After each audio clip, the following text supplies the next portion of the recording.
सरकार एक और बेटी पढ़ाओ बेटी बचाओ अभियान चलाकर बेटियों को आगे बढ़ाना चाहती है, तो वहीं छतरपुर की भूतपूर्व सैनिक की पुत्री प्रदेश स्तरीय बॉक्सर खिलाड़ी कुमारी अंकिता यादव महाराजा कॉलेज छतरपुर में प्रवेश लेने से वंचित हो गई है। अंकिता ने बताया कि उसने नेशनल स्पोर्ट्स अकेडमी भोपाल से कक्षा 12वीं में 80% अंकों से उत्तीर्ण की है तथा शासकीय महाराजा कॉलेज छतरपुर में बीकॉम प्रथम वर्ष में प्रवेश लेने के लिए ऑनलाइन आवेदन किया था, जो ऑनलाइन वेरीफाई भी हो गया था। कुछ दिनों के बाद अंकिता अपनी मां के साथ जब कॉलेज आई तो उसे पता चला कि अपनी मूल टीसी, अंक सूची, जाति प्रमाण पत्र, आधार कार्ड, समग्र आईडी आदि दस्तावेज की छाया प्रति कॉलेज में जमा करनी है और उसने जमा कर दी। तभी कॉलेज प्रबंधन ने कहा कि अब तुम्हारा इस कॉलेज में प्रवेश हो गया है, अब तुम बस्ता लेकर कॉलेज आ सकती हो। परंतु कोरोना के कारण कॉलेज में कक्षाएं नहीं चल रही थी।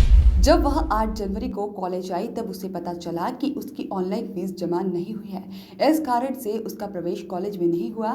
फीस जमा करने की अंतिम तिथि निकल चुकी है, इस कारण अब उसकी फीस भी जमा नहीं हो सकती तथा वह इस वर्ष नियमित छात्र के रूप में कॉलेज में अध्ययन नहीं कर पाएगी।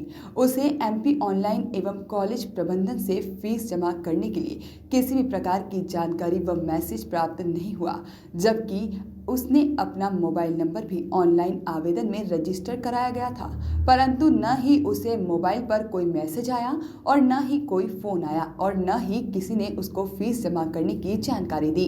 महाराजा कॉलेज में प्रवेश न होने के कारण छात्रा काफी हताश निराश नजर आ रही है।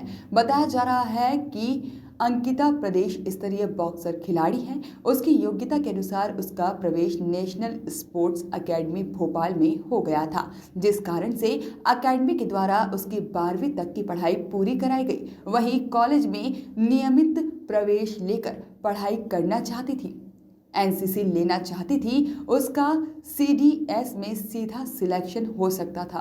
वही कॉलेज प्रबंधन का कहना है कि छात्रा को फीस जमा करने के लिए एमपी ऑनलाइन से मैसेज प्राप्त होना चाहिए था। इसमें कॉलेज की कोई भूमिका नहीं रहती है। ऐसे प्रदेश में कई छात्र छात्राएं प्रवेश से वंचित रह गए हैं। सरकार को प्रवेश से वंचित हुए छात्रों को प्रवेश दिलाने के लिए पुनः पोर्टल ओपन करना चाहिए। क्या नाम है तुम्हारा? अंकिता यादव। क्या समस्या है तुम्हारी? सर मेरी प्रॉब्लम ये है, मैंने महाराजा कॉलेज में एडमिशन करवाया था घर पे, तो इन्होंने मुझसे मतलब बोला कि आपको ऑनलाइन करवाना पड़ेगा, तो हमने ऑनलाइन सब करवा दिया, उधर वेरीफाइड भी हो गया। और इन्होंने ये नहीं बताया कि एडमिशन फ़ी और रजिस्ट्रेशन फ़ी अलग अलग होती है, और हम इधर पे जानकारी लेने भी आए, इन्होंने भगा दिया बाहर से। हमसे बोला गया कि आपको मतलब डॉक्यूमेंट सबमिट करने घर पे आके, तब आगे की वो प्रक्रिया हो पाएगी। तो मैं और मेरी मम्मी हम लोग इधर पे साथ में सबमिट करने आए। ओरिजिनल टीसी थी, हमारे ओरिजिनल डॉक्यूमेंट्स थे, इन्होंने वो भी ले लिए, रख लिए। मतलब टीसी तो ओरिजिनल थी ना, तो अब हमारा कहीं हो भी नहीं सकता है बिना टीसी के एडमिशन, प्राइवेट में भी नहीं हो सकता है। और मैं स्टेट लेवल बॉक्सर भी रही हूँ, मेरा नेशनल अकेडमी में सिलेक्शन हो गया था स्पोर्ट्स में, और मेरे डैडी आर्मी में है और उनकी तरफ से कोई आर्थिक सहायता नहीं मिलती। हमारी कोई अनवन है, मतलब फैमिली प्रॉब्लम है, तो सर भी हमारी कोई मतलब हेल्प नहीं कर रहे हैं। इन्होंने हमें पहले पूरी इन्फॉर्मेशन भी नहीं दी। हमसे बोला गया कि आप बैग लेकर आ सकते हैं, मतलब हम जब आपको इन्फॉर्म करेंगे। तो हम लोगों ने वेट भी किया, हमें कोई इन्फॉर्म नहीं किया गया, तो हमने खुद चेक किया आके, तब इधर पे देखा कि नामांकन के फॉर्म भर रहे हैं, उसके बारे में भी कुछ नहीं बताया। जब हमने खुद पूछा कि ये क्या है, मतलब ये किस चीज़ के फॉर्म भरे जा रहे हैं, तब इन्होंने बताया कि नामांकन है, इसके बिना आपको मतलब एग्ज़ाम में बिठाया नहीं जाएगा, आप ये नहीं करेंगे। तो फिर मैं गई इधर पे फॉर्म भरने के लिए, तब इन्होंने मतलब जो साइबर कैफे वाले भैया थे उन्होंने बताया कि आपका एडमिशन नहीं है इधर पे। तब हम लोगों ने इधर पे चेक किया, तो बिना एडमिशन के भी इन्होंने ग्रुप में भी ऐड करवा दिया, पढ़ने को भी बोल दिया। इन्हें खुद इतना नहीं पता कि इनके बच्चे मतलब एडमिट है मतलब कॉलेज में कि नहीं है, और ये मतलब सब भटकते रहते, किसी को कुछ नहीं पता रहता। मतलब हम लोग भी भटकते रहे, कम से कम 4-5 बार घूम चुके हैं कॉलेज में आके, कोई भी मतलब इन्फॉर्मेशन नहीं देता है। और आज हम लोगों से बोल रहे हैं नहीं जाओ, तुम्हारा ऐसा कुछ नहीं हुआ है, अब नहीं हो सकता, डेट निकल गई है। बिना टीसी के सर हमारा प्राइवेट भी नहीं हो सकता। हम लोग क्या करें? इस संबंध में किसी को शिकायत की है?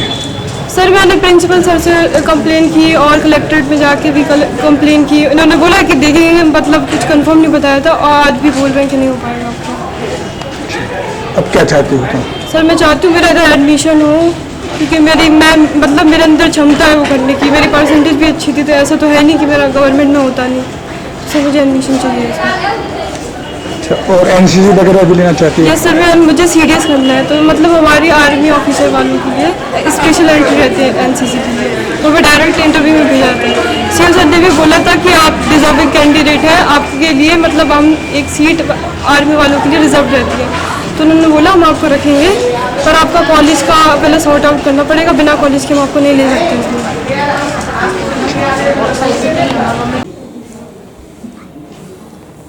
जी सर, आपका शुभ नाम? डॉक्टर डीपी शुक्ला, मैं प्रिंसिपल हूँ इस महाविद्यालय का। सर, एक छात्रा अंकिता यादव है, वो प्रवेश से वंचित हो गई है।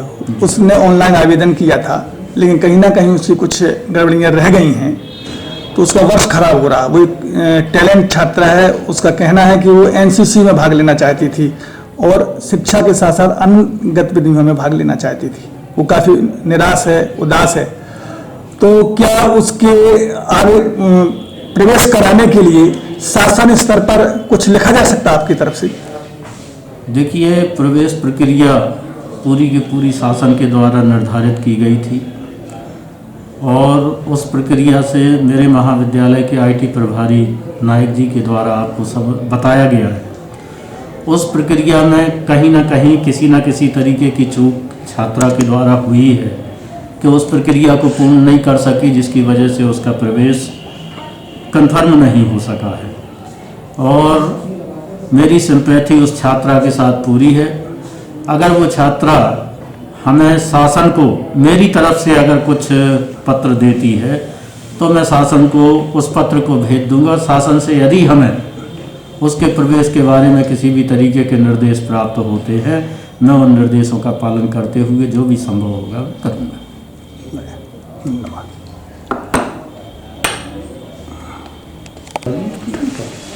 जी सर, आपका शुभ नाम? मैं डॉक्टर एस.सी. नायक, यहाँ डिपार्टमेंट ऑफ फिजिक्स में हूँ।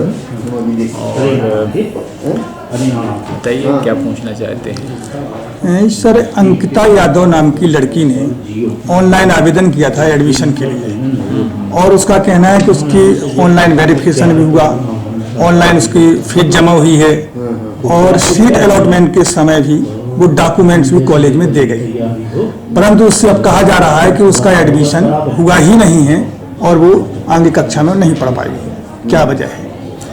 एक्चुअल में जो अभी उसने जो छात्रा अभी आई थी, उसने जो अपने पास डॉक्यूमेंट हम लोगों को दिखाए हैं, उसके पास केवल रजिस्ट्रेशन की कॉपी और चॉइस फिलिंग की कॉपी है। कहीं भी उसका एडमिशन का कोई उसके पास रिकॉर्ड नहीं है। उसने फ़ी ऑनलाइन पोर्टल पे जमा नहीं की। एक्चुअल में हुआ ये है कि उसने ऑनलाइन अपना रजिस्ट्रेशन कराया, जो पोर्टल पे ऑनलाइन वेरीफाइड हो गया।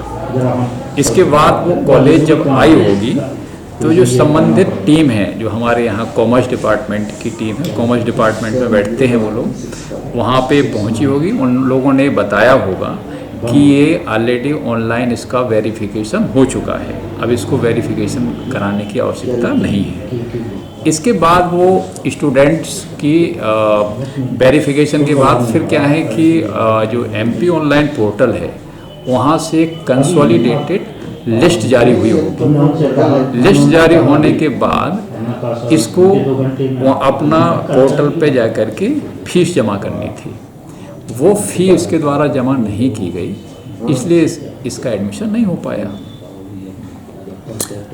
उसका कहना है कि उसका मोबाइल नंबर भी उसमें लिखा था उसने, लेकिन उसे किसी प्रकार का मैसेज नहीं मिला, न किसी प्रकार की कॉलेज प्रबंधन की ना कोई ऑनलाइन कोई सूचना मिली। इसमें कॉलेज की कोई रिस्पॉन्सिबिलिटी नहीं है, क्योंकि ये पूरा जो एडमिशन प्रोसेस है ये एमपी ऑनलाइन पोर्टल के थ्रू हो रहा था। ठीक है, एक सेंट्रलाइज प्रोसेस है। सेंट्रलाइज प्रोसेस में एमपी ऑनलाइन जो संस्था है आपकी भोपाल की, वो पूरा इस प्रोसेस को कंडक्ट करती है under the control of higher education department of Bhopal. तो इसमें कॉलेज का इंडिविजुअली किसी को मैसेज देना या ना देना, ये कोई रिस्पॉन्सिबिलिटी नहीं है। ये उसके पास मैसेज पहुंचा होगा, पक्का पहुंचा होगा, क्योंकि जितने भी यहाँ स्टूडेंट टर्न ऑफ हुए हैं सभी के मोबाइल पे मैसेज गए हैं और उसके बाद उन्होंने अपनी फीस जमा की है। फीस जमा की है, इसके बाद उसका एडमिशन हो गया। अब इस स्टूडेंट ने जब फीस ही जमा नहीं करी, आज वो आई है, अभी लास्ट राउंड, अभी 6वां राउंड अभी खुला था। अगर ये 6वें राउंड के पहले यानी अगर ये कॉलेज में अपीयर होती, तब भी चूंकि वहाँ उस सब्जेक्ट में वैकेंसी थी और अभी भी उसका एडमिशन हो सकता था। लेकिन सब तो अब क्या माना जाए कि उसको आगे एडमिशन मिलेगा कि उसका एक वर्ष खराब हो जाएगा? नहीं, खराब होने का कोई प्रश्न नहीं है, क्योंकि अब पोर्टल बंद हो चुका है। ऐसी स्थिति में छात्रा को ये सलाह है कि भाई वो अपना विश्वविद्यालय से जो स्वाध्यायी छात्र के रूप में वो आवेदन करें और इस साल अपना स्वाध्यायी छात्र के रूप में परीक्षा पास करें फर्स्ट ईयर की।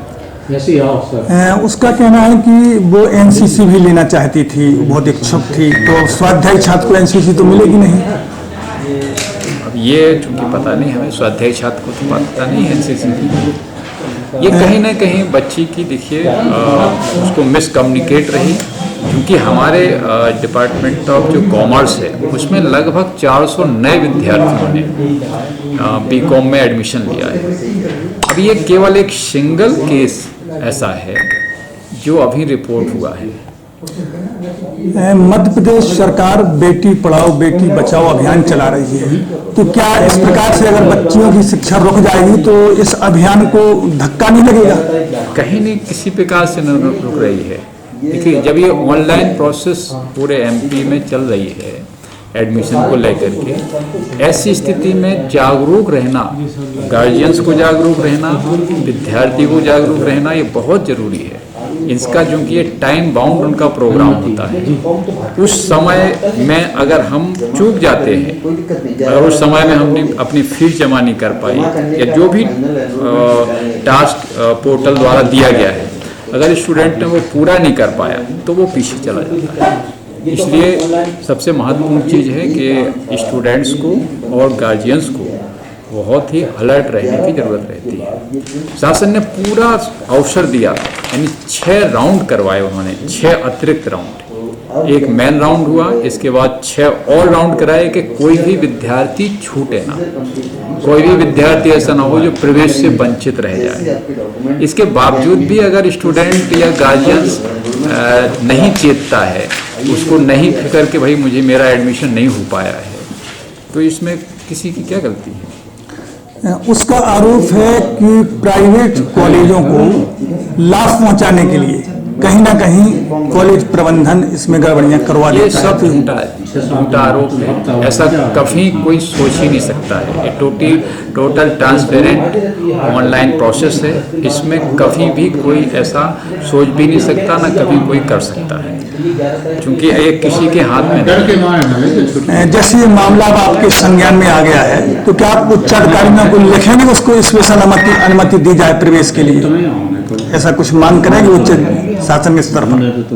प्राचार्य महोदय के संज्ञान में ये बात आप लाइए और उसको देखते हैं, लिखेंगे। क्योंकि देखिए 6 राउंड ऑलरेडी हो चुके हैं, शासन आगे अनुमति देती नहीं देती क्या करता है ये तो प्रयास तो कर ही लेना चाहिए। प्रयास करने में कोई दिक्कत नहीं, कॉलेज प्रबंधन लिखेगा उस बच्ची के लिए कि भाई एक स्टूडेंट है, इस कारण से मिसकम्युनिकेशन के कारण से वो छूट गई है, और क्या इसका अगर पोर्टल उसके लिए खुलता है तो निश्चित एडमिशन होगा। वॉइस ऑफ राइट्स के लिए छतरपुर से विनोद गुप्ता की रिपोर्ट।